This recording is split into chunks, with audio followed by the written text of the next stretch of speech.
Hey folks, it's me. That'd be my new intro. Anyway, so I did the Power Rake video like a couple years ago, and it's been pretty popular. So, but here's an actual Roto-Rake bar. That's what it says here. But it's not new, it's new. It's OEM. For a greener, healthier lawn. So I figured it'd only be fair to run an actual roto bar on a mower. To prove, you know, if the Power Rake was mediocre or is it a good roto bar and they just all suck in general, right? So that's it's full of styrofoam. I don't know how old it is or how rusty, but apparently it's somewhat rusty. Oh, and attaching equipment. But it looks like it is just a flywheel for the mower and a place to put the springs. So these are the tines that I think we have to hook in.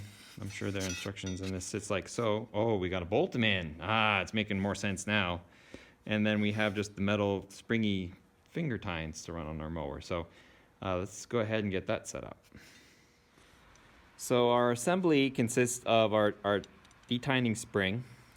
It comes with this little plate clip here that goes through the spring and through this nut. I guess it's a retainer if something were to break.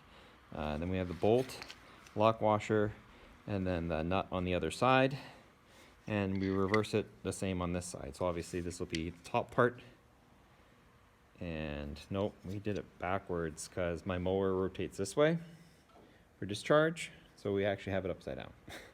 So let's flip these over and then we'll dig out the mower which we're going to use, which is the same awesome one that we use for the Power Rake, my hybrid Honda. Okay, so the Honda is my favorite mower. It's a current bush mower. The blade that we had on it, I've got it somewhere. It's a nice sharp blade, but the catch about the Honda is that it doesn't use a center post for attachment. It uses these two outer posts. Had something to do with the dead man switch or something going on here.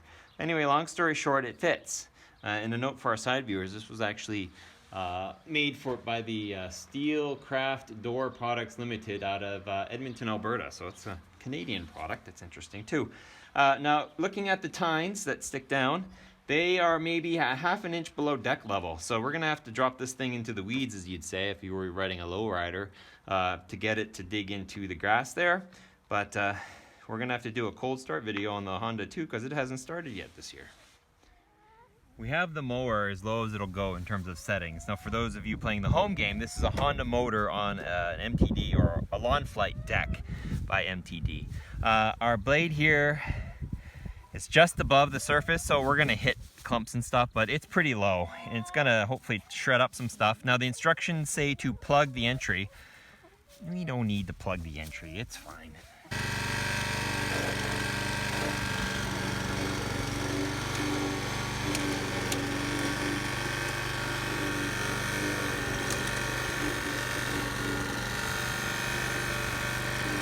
So what we're fighting is this, which is a lot of straw and hay, and what we're getting is this, which is might be a little low. Yeah, camera person says yeah, it's a little low. So, but so far so good. Holy crap, it's really you could vacuum this up with a mower with a bagger on it, that's for sure. It's broken up nicely, but let's kick it up a level literally and then we'll try again.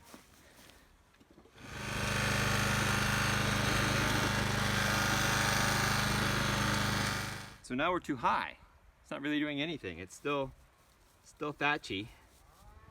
So maybe we do need to run it in the mud and scratch up all that stuff that's on the ground level. So we got to put it right back down to the dirt, because that looks good, like we've done something. This looks like I just ran over it with a mower. It's still got all that thatch in it, so which I have to dig out by hand where it's not just already on the surface. So.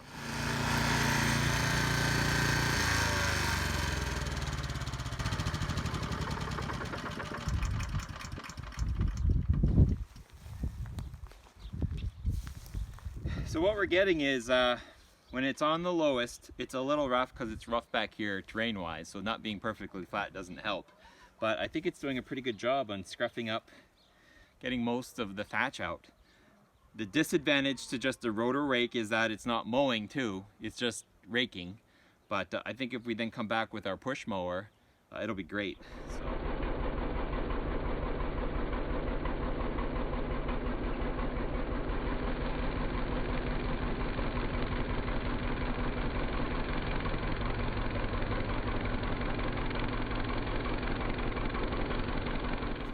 Now, I've had comments in the past when dethatching the lawn that you have to mow it short first. So that's exactly what I've done in this part of this area here.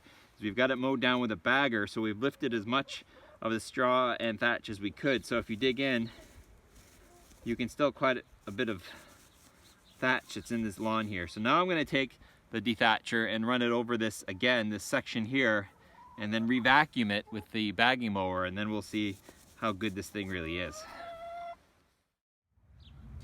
What a really good job this has done. We were able to pull 2 lawnmower bags worth out of just this little strip here of grass. No thatch really. Well, there is still some if you dig in, but honestly, the material it's digging out, and the key is that what we're getting in the bagger isn't green. It's still brown, dead material that's amongst the lawn. I can run a rake through here and still get some material, but it's much, much better than it was. So I'm pretty happy with that. Pretty labor intensive though, because you got to run the mower, then the dethatcher, then the mower again. But now we're getting into this really cool, now we are getting into the thatch of things, and we're getting to hit the grass, top. So I'm not sure I'd go any lower. I've got the deck re-lowered down to nothing and controlling it with how high I carry it. So it's doing a fairly fancy job. Let's go take a look at the mower and see if the tines are worn out. What I'm seeing under here is not much, honestly. The paint has been stripped off of them, so that's cool. Everything's still nice and tight. I like the beater bar idea. I got to use that for another project I have, but it's still in pretty good shape. See how low the wheels are though. We're as low as it gets, but it's doing a pretty good job.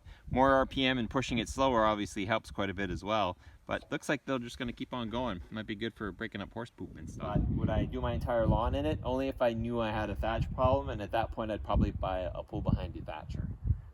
It's pretty awesome at breaking stuff up, but is it better than the Power Rake, which we've also tested? It doesn't wear down, but it scalps harder. So if you hit a bump, it's going to shred it a little harder. It's not as forgiving, but I think it will last a lot longer being metal instead of plastic.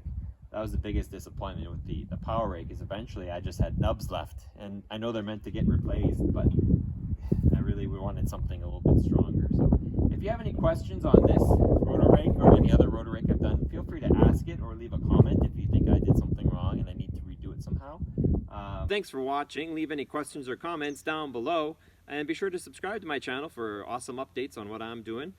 Please check out the next video I've got lined up for you, and also check out my Patreon page if you want to support what we're doing here. And finally, check out my other less tractory page, Red Barn Homestead. You can subscribe to that too, see some awesome stuff. And we'll see you next time.